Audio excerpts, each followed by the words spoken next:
Nuh! Gunfire shattered the freezing silence of the Mogollon Rim.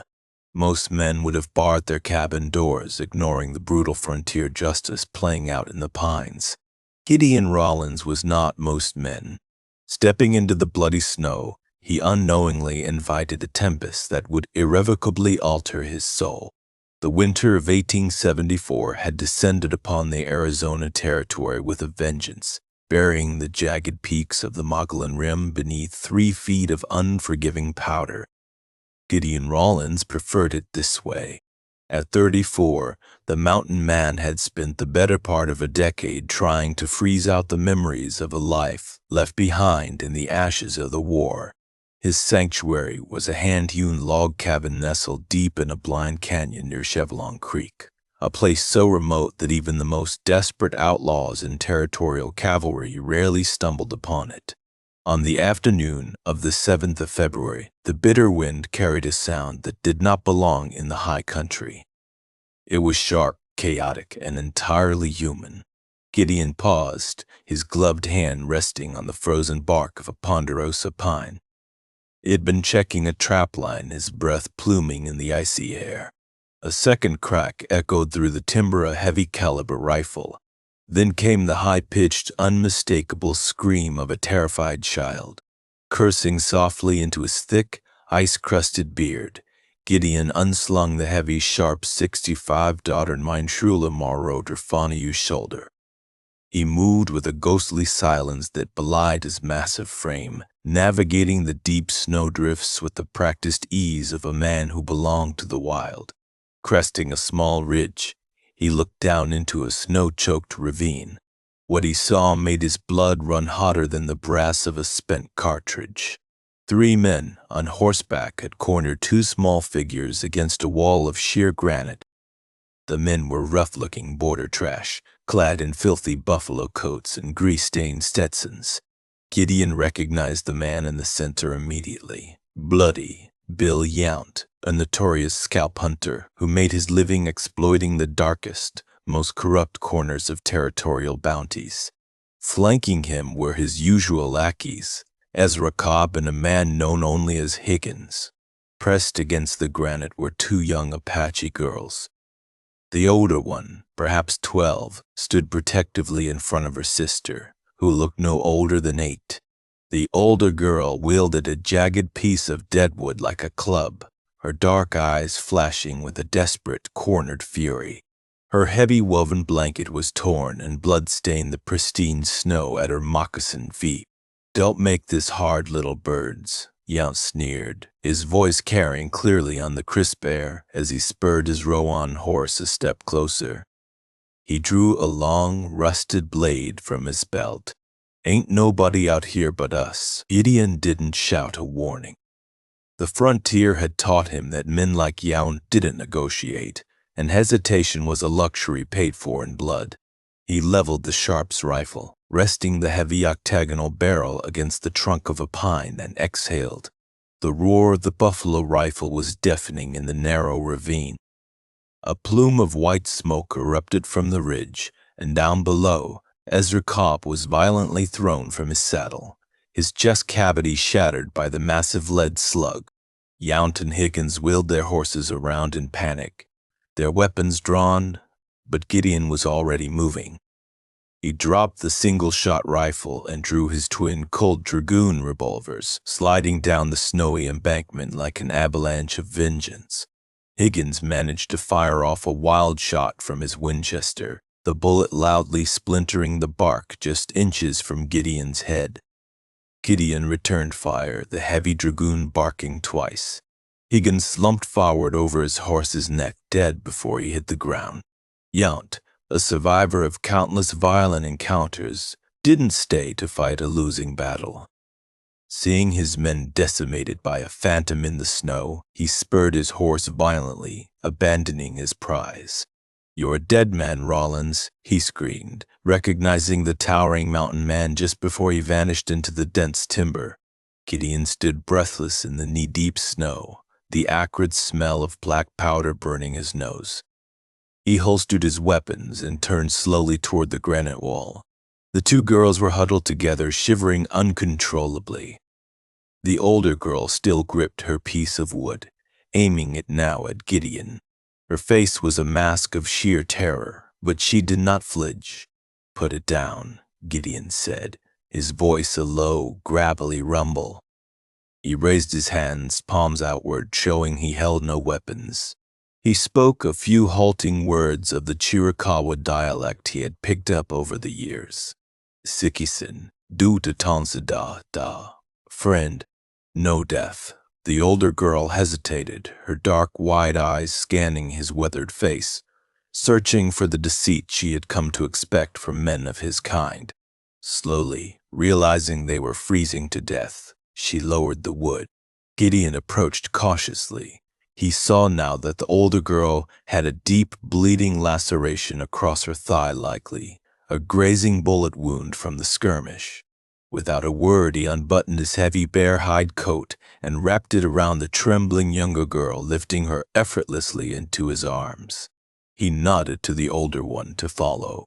The trek back to the cabin was excruciatingly slow.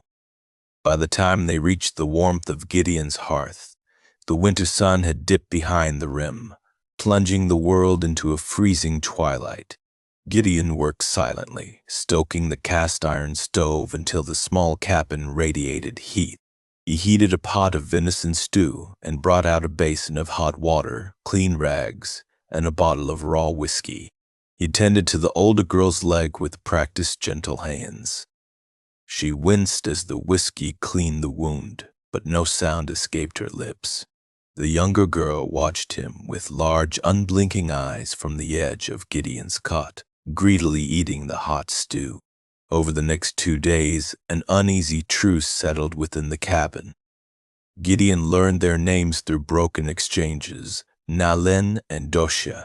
He did not ask how they had been separated from their band, knowing the brutal realities of the cavalry sweeps in the southern valleys. He chopped wood, maintained his traps near the cabin, and gave them the space they needed to heal. On the 3rd morning, Gideon awoke to the howling of a new blizzard outside. The fire had burned down to embers. When he sat up, the cabin felt remarkably empty. He looked toward the cot. The blankets were neatly folded. The girls were gone. On the rough-hewn table, resting beside his tin coffee cup, was a small, intricately beaded amulet woven from horsehair and turquoise. Gideon picked it up, filling a strange, heavy hollow in his chest. They had slipped away into the freezing darkness, preferring the deadly embrace of the winter wild to the unpredictable mercy of a white man. He tucked the amulet into his shirt pocket, hoping they would find their way home, and tried to convince himself that his involvement was over. He could not have been more wrong. 5 days bled into 6. The blizzard finally broke, leaving the Mogollon Rim encased in a glittering, silent tomb of ice. Gideon remained on edge. He knew Bill Yount well enough to know the man wouldn't swallow the loss of his partners in his pride. Yount would be riding down to Fort Verde, drumming up a posse of hired guns, spinning lies about an outlaw mountain man harboring hostiles. Gideon spent his days fortifying his cabin, cleaning his weapons, and watching the tree line with the intensity of a hunted wolf. It happened at dusk on the 7th day. The sky was bruised with shades of violet and deep orange. Gideon was outside burying the remains of a butchered elk in a snowbank when the hairs on the back of his neck stood up. He didn't hear a footstep. He simply felt the sudden, undeniable weight of another presence. He dropped his shovel and reached for the Colt at his hip, spinning around. Standing 10 yards away, framed by the skeletal branches of a dead aspen, was an Apache woman. Gideon froze. She was wrapped in a thick trade blanket, her dark hair falling in heavy wind-whipped sheets across her face. She was striking not with the soft beauty of youth, but with the sharp-tempered elegance of a blade that had survived the forge. Her cheekbones were high and prominent, her eyes black and fathomless, locking onto Gideon's with an intensity that made him acutely aware of his own pulse. She was completely alone. No horse, no warriors in the trees. Just her. "You are the one called Flint," she said. Her English was heavily accented but perfectly clear. carrying a rough, commanding cadence. Gideon slowly let his hand fall away from his revolver. "Some call me that. Name's Gideon Rollins. You have a fire," she stated, not asking for permission, but acknowledging a fact. She stepped forward, moving with a silent grace that defied the deep snow. Gideon nodded, stepping aside to let her pass into the cabin. He followed her inside, closing the heavy oak door against the biting wind. He lit a kerosene lantern, its warm yellow light spilling across the small room. The woman threw back her blanket.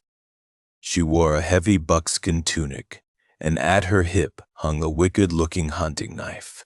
She reached into a woven satchel slung across her chest and pulled out a heavy, leather pouch.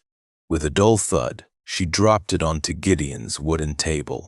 The leather was stained with something dark and dried.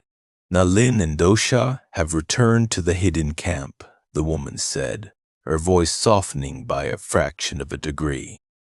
"I am Gostin. I gave them life." Gideon looked from the pouch to her face. "They're safe then. That's all that matters. You don't owe me anything." Gostin's eyes narrowed, a flash of something dangerous igniting in the black depths. "You do not understand the blood you have spilled, Gideon Rollins. Yount and his dogs were not hunting for territorial silver. They were hunting for me, and they used my daughters as bait." Gideon frowned, pulling out a chair and gesturing for her to sit. She remained standing. "Yount is a scalp hunter. He kills for the bounty." "Yount was hired," Gostin corrected, her tone laced with venom. She pointed a slender finger at the blood-stained pouch. "Inside is the silver he was paid. I took it from the man who arranged the kidnapping in the settlement of Holbrook. Before he died, he gave me the truth." Gideon stared at the pouch, a cold knot forming in his stomach. This wasn't a simple case of frontier savagery. This was a targeted hit.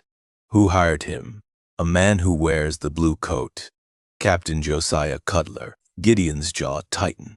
Cutler was a ruthless cavalry officer stationed out of Camp McDowell, a man known for violently suppressing the local tribes and lining his own pockets with confiscated territorial wealth. "My late husband," Gostin continued, her voice remarkably steady despite the grief that briefly shadowed her face, "was a scout. He discovered a canyon deep in the Superstition Mountains, a place where the walls bleed yellow iron. Gold. He made a map, etched into a piece of cured hide. When Cutler found out, he had my husband murdered. But my husband gave the map to Nayland before he died." Gideon exhaled slowly, rubbing a hand over his face. "Yount wasn't after scalps. He was after the map." "Yes," Gostin said. "And because you intervened, Cutler now believes you possess the map. He believes you are harboring the secret." "I don't know a damn thing about any gold," Gideon growled. "It does not matter what you know. It matters what Cutler believes." Gostin took a step closer to him. The scent of pine needles, wood smoke, and cold earth clung to her. "You stepped between my daughters and the grave. By Apache law, you took the violence meant for my blood upon yourself. You disrupted the balance of souls." "It was the right thing to do," Gideon said, defensive. "I'm not looking for a reward." "It is not a reward," Gostin said softly, her eyes holding his captive. "It is a haunting debt, a life for a life. You saved my blood, but in doing so, you marked yourself for death by Cutler's men.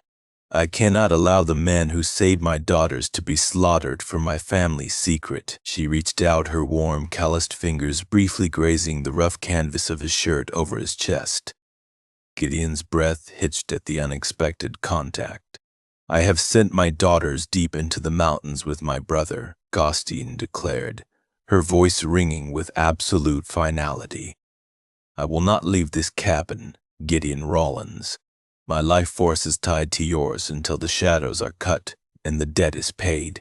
When Cutler's men come for you, and they will come, I will be here. We will bleed them together." Gideon stared at the fierce, beautiful warrior standing in his kitchen. The solitude he had carefully cultivated for 10 years had just been violently shattered, replaced by a deadly conspiracy, a corrupt cavalry captain, and a woman who had just bound her soul to his. The winter storm began to howl outside once more, but inside the cabin, the true tempest had only just begun. For 3 grueling weeks, the cabin in the blind canyon transformed from a solitary refuge into a fortress of shared purpose. The brutal winter of the Mogollon Rim kept them isolated, but the heavy snows also bought them precious time. Gideon and Gosteen worked in a synchronized, silent rhythm, bound by the impending violence they both knew was riding toward them. They boarded up the windows with thick pine planks, leaving only narrow murder holes for their rifle barrels. Gideon showed Gosteen the intricacies of his ammunition cache, teaching her the heavy, punishing kick of his backup Spencer repeating rifle. In return, Gosteen taught him the ruthless art of Apache perimeter defense. Together, they rigged tripwires across the narrowest points of the ravine, tying them to deadfalls and buried bundles of black powder scavenged from Gideon's mining supplies. Through it all, the icy wall around Gideon's heart began to thaw. He watched Gosteen by the firelight, mesmerized by the sharp, proud lines of her profile and the quiet strength that radiated from her every movement. She was not a woman who needed saving. She was a warrior who had chosen him as her equal. In the long, dark hours of the frontier night, they shared fragments of their shattered pasts. Gideon spoke of the war back east, the brothers he lost at Antietam, and the hollow emptiness that drove him to the mountains. Gosteen spoke of the sprawling deserts of her youth, the deep spiritual connection of her people to the canyons, and the crushing grief of watching her husband fall to cavalry bullets. The haunting debt that brought them together was slowly transmuting into something profoundly different, a fierce, unspoken magnetism. One evening, while binding a fresh leather grip for Gideon's hunting knife, Gosteen's hand brushed his. Neither pulled away. Gideon looked into her fathomless black eyes, seeing his own damaged soul reflected in them. He reached up, his rough fingers tracing the line of her jaw. Gosteen leaned into his touch, her breath hitching, acknowledging the raw, undeniable spark between them. But the moment was fleeting. The frontier allowed no luxury for softness when death was on the march. The attack came on a bleak, overcast morning in early March. The warning was not a shout, but the sudden, violent snapping of a tripwire at the mouth of the ravine. A muffled explosion shook the ground, sending a geyser of snow, splintered wood, and dirt into the gray sky. Gideon snatched his Sharps 50-90 from the table. "They're here." Gosteen scooped up the Spencer rifle, her face a mask of cold fury. She took her position at the rear window, while Gideon kicked over a heavy oak table to use as a barricade near the front door. Through the narrow slit in the pine boards, Gideon watched the smoke clear. A dozen riders were trying to calm their panicked horses. Leading the pack, wearing a pristine blue wool coat that mocked the rugged terrain, was Captain Josiah Cutler. Beside him, his face scarred and twisted with a hateful sneer, rode Bloody Bill Yount. "Rawlins." Cutler's voice echoed off the granite walls, sharp and authoritative. "This is the United States Cavalry. You are harboring a hostile and concealing stolen territorial property. Throw down your weapons and turn over the map, and I will see you get a fair trial in Holbrook." Gideon spat on the floorboards. "Cutler, you're out of your jurisdiction, and you're a damn liar. The only thing waiting for me in Holbrook is a rope, and I ain't got your map." "Have it your way, mountain man," Cutler replied coldly. He drew his saber, signaling his men. "Burn the cabin. Kill them both. Leave nothing but ashes." The canyon erupted in a deafening crescendo of gunfire. Lead rained against the thick log walls of the cabin, tearing massive splinters from the wood. Gideon lined up his heavy octagonal barrel on a cavalryman rushing the left flank. He squeezed the trigger. The sharps roared, kicking like a mule, and the man was thrown backward into a snowdrift, his chest caved in. From the rear of the cabin, Gostin laid down a withering, suppressing fire with the Spencer, the rhythmic crack, crack, crack keeping Cutler's men pinned behind the sparse cover of dead pines. She moved with lethal precision, reloading the tubular magazine with blinding speed. But Cutler had brought too many men. Flaming arrows and pitch-soaked torches began to arc through the sky, thudding against the dry cedar shingles of the cabin roof. Smoke immediately began to curl through the rafters. Then the twist that neither Gideon nor Cutler anticipated tore the battlefield wide open. Yount, seeking his own vengeance and knowing Cutler intended to kill him the moment the map was secured, saw his opportunity. As Cutler's sergeant, a brute named O'Bannon, prepared to lob a bundle of dynamite at the cabin door, Yount drew his revolver and shot O'Bannon point blank in the back of the head. The dynamite dropped into the snow, hissing harmlessly as the fuse went out.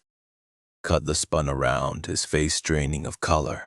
"Yount, what in God's name are you doing?" "Taking my severance pay, Captain," Yount snarled, firing a second shot that grazed Cutler's shoulder.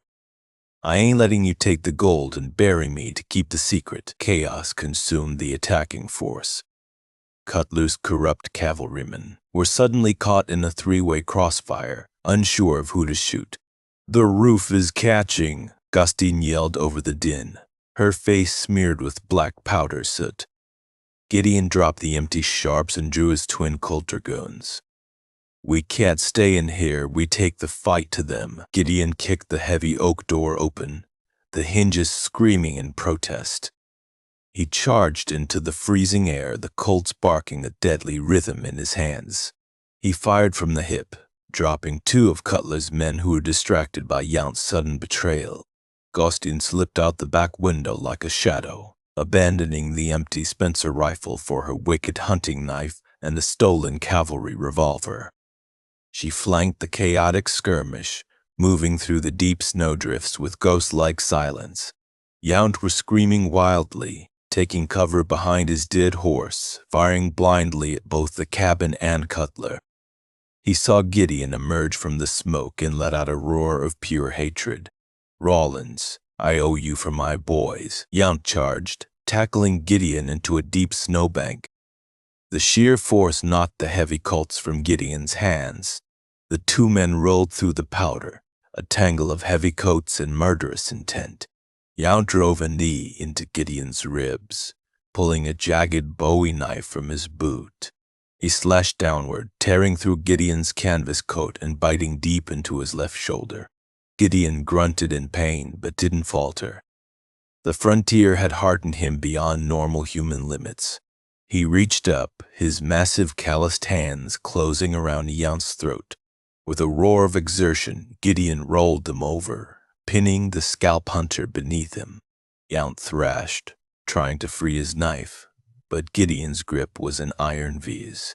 He squeezed until Yount's eyes rolled back, his face turning a dark, bruised purple, until finally the outlaw went completely limp in the crimson-stained snow.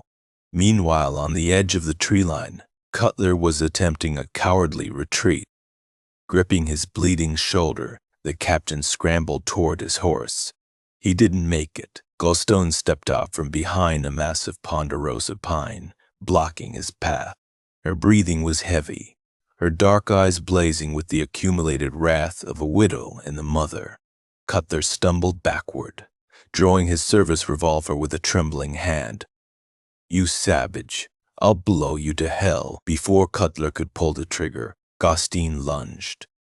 She batted his wrist away with her forearm, the revolver discharging harmlessly into the sky. In the same fluid motion, she drove her hunting knife upward, beneath Cutler's ribs, piercing his corrupt heart. Cutler gasped, dropping his gun. He stared at her, shock pooling in his pale eyes. "This is for my husband," Ghosteen whispered fiercely into his ear, her voice a deadly promise. "And this is for the terror you brought to my daughters." She twisted the blade before pulling it free, letting the captain collapse lifelessly at her feet. Silence slammed back down onto the Magdalene rim, heavy and absolute, broken only by the crackle of the burning cabin roof. Gideon staggered to his feet, clutching his bleeding shoulder. He limped toward the tree line, his breath frosting in the frigid air. When he saw Ghosteen standing over Cutler's body, unharmed, a profound wave of relief washed over him. She turned to him, wiping her blade clean on Cutler's blue coat. She quickly closed the distance between them, wrapping her arm around Gideon's waist to support his weight. "It is over," she said, her voice trembling slightly with adrenaline. They moved away from the burning cabin, taking shelter in a small rocky overhang near the creek. Ghosteen packed Gideon's shoulder wound with clean snow to staunch the bleeding, binding it tightly with strips torn from her own tunic. As she tied the final knot, Gideon looked at her. "The map. Cutler died thinking I had it. Yount died thinking Cutler had it. Where is the damn thing?" Ghosteen looked up at him, a rare, genuine smile touching her lips. "There's no map, Gideon. Not anymore." Gideon frowned. "But your husband." "My husband drew the map to the bleeding walls, yes," Ghosteen explained softly. "But he also knew what white men do when they find yellow iron. They destroy everything. They desecrate the earth. Before he died, he gave the map to Naline and told her to memorize the peaks and then cast the hide into the fire." Gideon chuckled, wincing as it pulled at his wounded shoulder.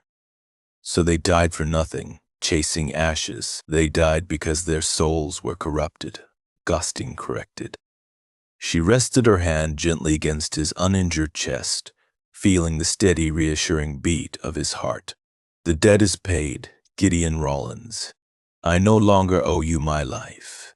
Gideon looked down at the fierce, brilliant woman who had fought beside him, who had dragged him back from the brink of a lonely oblivion. The cabin was gone. His sanctuary was in ashes. But as he looked at Ghosteen, he realized he didn't care. "What if I don't want you to consider the debt settled?" Gideon asked, his voice low and raspy. "What if I want you to stay?" Ghosteen's eyes softened. She leaned forward, pressing her forehead against his. "My daughters wait for me in the south. The mountains there are warm, and the valleys hide many secrets. It is a good place for a man who knows how to survive." Gideon smiled, leaning in to press his lips against hers, a promise sealed in the aftermath of fire and blood.